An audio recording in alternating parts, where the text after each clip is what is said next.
What is your life's purpose? Why are you feeling so stuck and listless? If this sounds like you're not alone. In this video, I'm going to present you with a 5-step framework to help you get unstuck, get clarity, and get back on track. But I'll warn you, it is going to require you to think differently than you have thought before. You've done everything that society told you should do. You went to school, got good grades. You ended up in a really successful job, at least from everyone else's standpoint. But for some reason, you're left feeling sad, unmotivated, and really stuck. You feel distant from who you set out to be, and you look back fondly on those times of your life where you were energized and full of life. Is this just what work is now? Work wasn't ever supposed to be fun? I think that's bollocks. Work absolutely can be fun, especially when you are using your strengths and values to help other people. There's one class of people that find it especially difficult to get unstuck, and those people are called perfectionists because they have spent their whole life doing what they should do for a future chance of happiness, and now they're finally at that chance that they should be complete, they should be fulfilled, and they realize that they've been living everybody else's life. First step is know where you are. So we're going to look at health, wealth, career, and mission, and we're going to rank these from 1 to 10, 10 being we are abundantly happy with where we are in this category, and 1 being we are utterly unhappy. The next thing I want you to do is just picture in your head a compass. This is going to be your wayfinding compass. So right now, compass probably isn't going straight north, it's probably moving around a bunch. Rank from 1 to 10 the level of directedness your compass has. 1 being it's directionless, it's really chaotic, you just feel really stuck and all over the place. And 10 being you know exactly where you're going and what you're doing. Great. Okay, now we have a basis point. So after this video, we can look back and say, did this actually help? Are we any further along? And hopefully the answer to that is going to be yes. Second is abundant brainstorming. So yes, it is okay to be a little bit skeptical.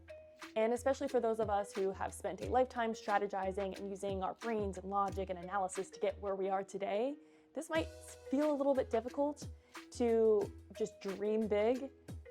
I'm gonna ask you to just put your analytic side of you, put them in a box. This next step is just gonna require your imagination, your generative, exciting part of your brain. We're gonna talk about what you enjoy, what you value, and what your strengths are. And we're gonna have a bank of words for all of these. And all you need to do here is just circle 3 to 5 words that resonate with you. When it comes to energizing activities, here are a list of items. Just jot down 5 items that sound exciting to you, or at least recently in the past energized you. Second, we have core values. This is the principles by which we live our lives. If you don't know what your values are, just think about what makes you angry. It makes you angry because it is touching upon or infringing upon something you care about. Here are a list of values that you can choose from. Pick 3 to 5 that mean a lot to you or stick out to you. Third is what are you good at? Here's a list of strengths. List 10 or so that come up for you. And if you're struggling to identify strengths, consider thinking about what your personality is, because your personality is often habits that you have done over time and have served you over time in such a way that you could probably think about them as your strengths. Okay, great. So now we started brainstorming, we started thinking about some ideas, some activities we enjoy, some values we care about, some strengths that we have. Now is the part where we're gonna get more in touch with our feelings. So I'm gonna ask you to put your judgment cap and throw it to the side for a second. We are just going to be working with what excites us, what makes us happy. Try not to think too hard. This is the part that's really key for perfectionists because these questions help you realize the distinction between who you are and who you want to be versus who you've been in the past based on what others have told you you should be. So first, to address values, if you had $100 million, what would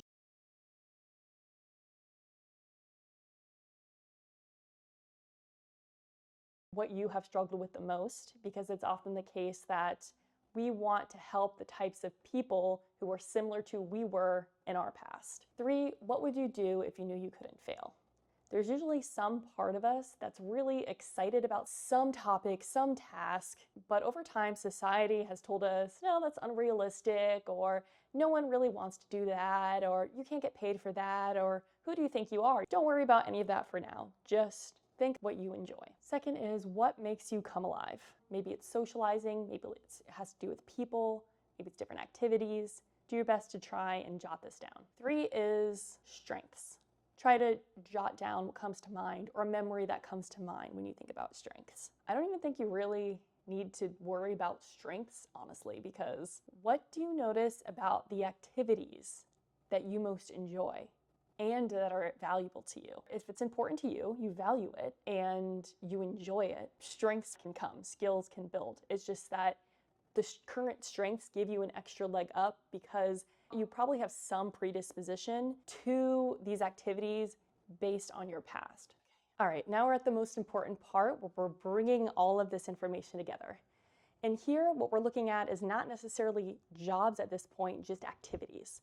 So what activities do you enjoy and that you find important or valuable? Usually we'll find something valuable if it connects to a part of ourselves that we had to work through as a kid or as an adult, or it is socially meaningful. So we're usually helping somebody else. We are social creatures at our root. Okay, and once you have a list of the type of activities, maybe that's collaborating with other people, building a new business, creating a lot of projects, delegating information. Try to think of the type of jobs that you think do these activities on a daily basis. And why I emphasize think is in the next step, we are going to figure out if the day-to-day actually involves these activities. Because the pitfall a lot of people run into is they think they want a goal, and they think that goal is, I want this job, I want this identity, I want this amount of money. We don't actually want that end goal. What we want is the feeling that we think that goal is going to give us. So instead of focusing on the goal, we're going to focus on the activities that give us the feelings that we most enjoy, the things that energize us. And if a job has those types of activities that we enjoy, then we will probably enjoy that job or find mastery and comfort and fulfillment from that job. Next step for you is experimentation. This is the most important part, and this is where a lot of people get stuck. So you've got some inkling of joy, or you're remembering some energy behind the things that you enjoyed in the past. At this point, usually limiting beliefs are getting involved of, oh, that's unrealistic, or oh, I can't do that. Just hold those off for now. I'll probably have to do a whole separate video on limiting beliefs. But for now, if you are just feeling a twinkle of excitement, that's enough. So number 3 is process of experimentation. And it's a process, it's not just you try it once. We talked about jobs that we think that you'll enjoy.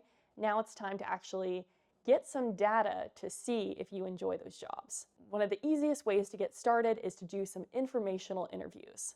So find, of the 3 to 5 jobs that you think you'll enjoy, think of 3 to 5 people in that field that you could reach out to. And if you don't have anyone in that field in your network, try on social media, on LinkedIn, just cold reach out to people and see if they're open to a 5-minute, 10-minute chat on what their work is like.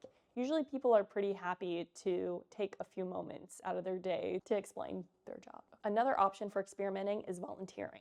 Volunteering is great because you don't have to go through a lengthy process of applying and interviewing and getting the job and getting the right people in the right job and all of these other extraneous things. Usually people are happy to have a helping hand. That's experimentation. 4 is observe your energy levels as you are exploring these activities. Often we go through our day and maybe we look back on our day and we say, today was a good day or today was a bad day. At best, we maybe do that once. You're going to be doing this every hour on the hour minimum to try and identify every activity and the energy it brings you.